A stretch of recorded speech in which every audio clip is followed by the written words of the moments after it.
para may katulong kayo na gumaan yung inyong pamumuhay, mga kapiksi. Ayan, no?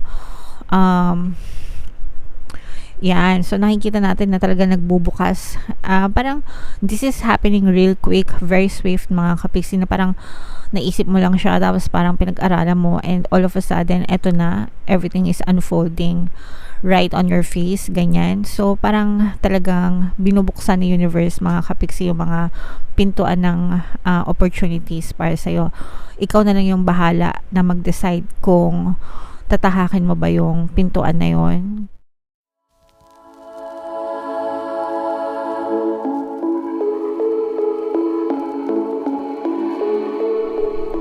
Hello guys, hello Pisces, welcome back to Pinoy Pixie Tarot. Ang pamagat ng ating episode for tonight is Full Moon Kapalaran guys, para ngayong September to October, para sa Pisces, Sun, Moon, Rising, Sign, and Venus. Shuffle ko yung cards guys, hanapin ko yung energy ng Moon at saka yung energy ng Pisces.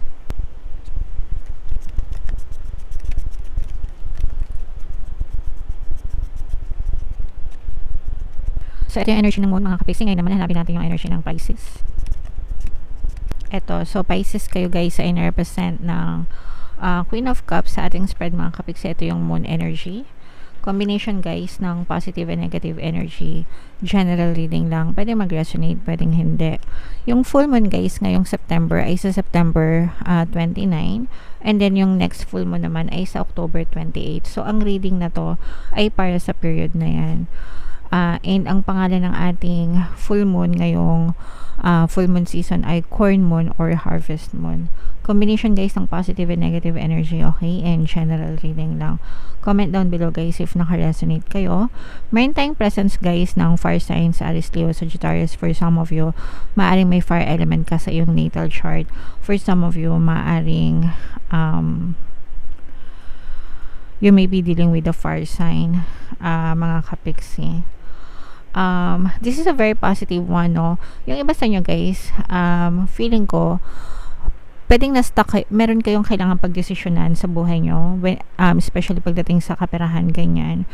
And parang na-stuck kayo for the longest time, pero parang nahanap nyo na yung sagot, nahanap nyo na yung gusto nyong gawin, parang mas naging klaro na kayo, ganyan. And parang dumating na yung impormasyon na kailangan nyo or balita. Kung meron kayong mga balitang inaantay mga kapiksi, maaari siyang dumating sa'yo or maaring dumating na siya sa'yo, and yun yung magiging hudyat, no? Parang go signal mo siya para makapag-desisyon ka, mga kapiksi. And itong magiging decision mo guys, parang ano siya, magdadala siya ng magandang pagbabago, magandang changes sa buhay mo. For some of you, nararamdaman natin na yung iba sa inyo parang talagang meron kayong bagong journey, new journey when it comes to work. Parang magbabago kayo ng work. So, ibig sabihin parang baka maglilipat ka ng trabaho, baka magbabago ka ng field of work, ganyan. So, let's say for example, kung dati empleyado ka, ngayon baka mag-home-based ka, ganyan, o kaya mag-freelancer, yung mga ganong type na something na parang hindi mo nagagawa before, hindi mo pa nasusubukan before, parang ngayon gagawin mo siya, mga kapiksi. And yung iba sa inyo parang feeling ko magiging independent, no? So comment down below guys if naka-resonate kayo. Usually yung mga independent kayo, mga freelancers, ganyan, or baka independent na negosyante, entrepreneur, ganyan, kasi diba syempre pag negosyante, independent kayo. Pero nakikita natin na parang you're taking one step para maging independent ka. So, hindi naman siya biglaan. Parang feeling ko, kung meron kang trabaho, meron ka pa ring work, pero parang unti-unti ka nang nag-i-step forward papunta sa independency. So, parang aantayin mo lang siguro na lumago.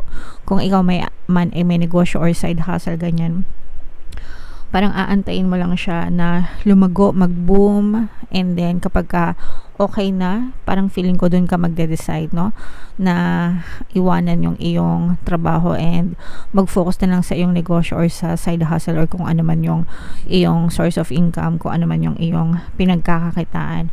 Pero sobrang ganda ng magiging nito, parang experience mo, mga kapiksi, kasi this is something that you've never tried before. And very exciting din. At saka, yung iba sa inyo talagang nag-research kayo. There are a lot of friends or people na natatanungan mo. Baka sumasali ka din sa mga community, sa mga forums, ganyan, para malaman mo kung ano yung mga dapat talaga na ginagawa, yung mga best practices ba. And parang pinapractice nyo na rin siya. So, yung iba sa inyo parang nag-experiment na rin kayo, mga kapiksi. And yung iba sa inyo talagang feeling ko, you're going out of your comfort zone, no? So, hindi ka na masyadong natatali, mga kapiksi. You will gain freedom. Yan. Nararamdaman natin yan na parang you're taking one step at a time papunta sa iyong freedom, sa iyong independence, sa iyong kalayaan to do whatever you want to do. Okay? So, i-push nyo yan. Ayan, guys. So, very excited kayo. Diba? Parang charge! Charge! Ganyan. So, masyadong hype, no? Mataas yung energy level nyo. Very inspired, very motivated. And sabi ko nga, diba, may mga taong tumutulong sa inyo. For some of you, maaari talagang sinusupport kayo ng inyong partner or specific person kung meron kayong mga romantic relationship, para may katulong kayo na gumaan yung inyong pamumuhay, mga kapiksi. Ayan, no? Yan. So, nakikita natin na talaga nagbubukas. Parang, this is happening real quick, very swift, mga kapiksi, na parang naisip mo lang siya, tapos parang pinag-aralan mo, and all of a sudden, eto na, everything is unfolding right on your face, ganyan. So, parang talagang binubuksan ni universe, mga kapiksi, yung mga pintuan ng opportunities para sa'yo. Ikaw na lang yung bahala na mag-decide kung tatahakin mo ba yung pintuan na yon, kung dadaanan mo ba siya, kung papasukin mo ba siya, ganyan, or will you live in fear? Will you live in faith or will you live in fear? Parang ganon, mga kapiksi. The choice is yours. Parang gusto sabihin sa'yo ni universe, the choice is yours.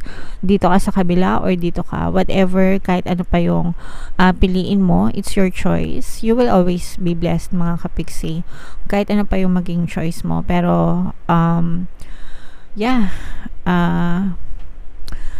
you're always blessed, no? Yun yung palagi mong tatatandaan, mga kapiksi. And palagi mong sasabihin na everything is always working out in my favor, para talagang pabor sa'yo yung mga resulta na, yung iba sa inyo, guys, parang meron kayong parang may parang some kind of tweet, ganyan. Parang meron kayong researcher. Parang researcher, ibig sabihin parang meron bibigay sa'yo ng guide, no? Na, huy, dito ka. Uy, subukan mo to. Uy, eto maganda. Uy, eto ganyan. Mga ganon, no? And, that person is somebody na trustworthy, no?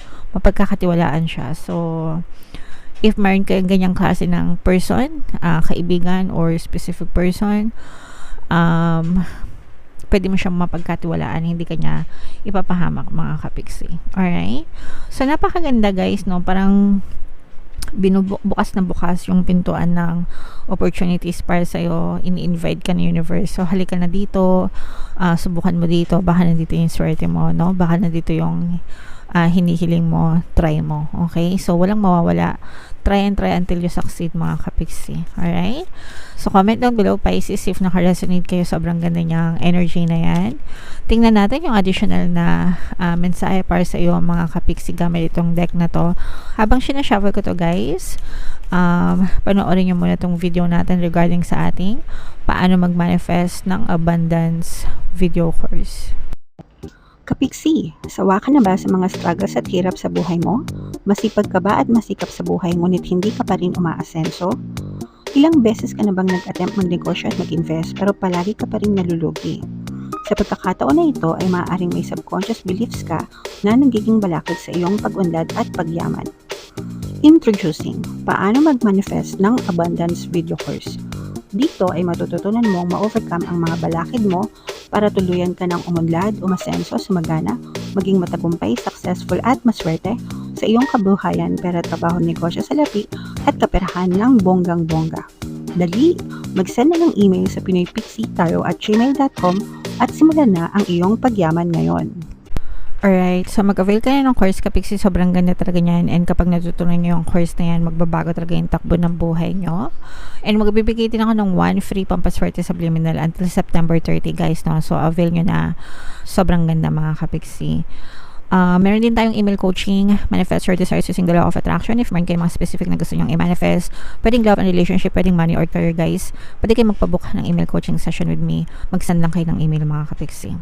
Alright, so ito yung additional message for you guys. Nothing will come of this situation. Ibig sabihin nito guys, this situation will bear no fruit if you're doing the same thing over and over again. Hindi kayo pwedeng makita ng ibang resulta, okay? 1 plus 1 equals 2 palagi, no? Yun palagi, di ba? Given na yun. So, kung gusto niyo magbago yung sagot, di ba? Magbago yung resulta, kailangan meron din kayong bagong gawin, bagong formula, mga Kapiksi. Gawin yung 1 plus 2 para maging 3, 1 plus 3 equals 4, di ba? Ibig sabihin na something has to change in order for the result or outcome to change.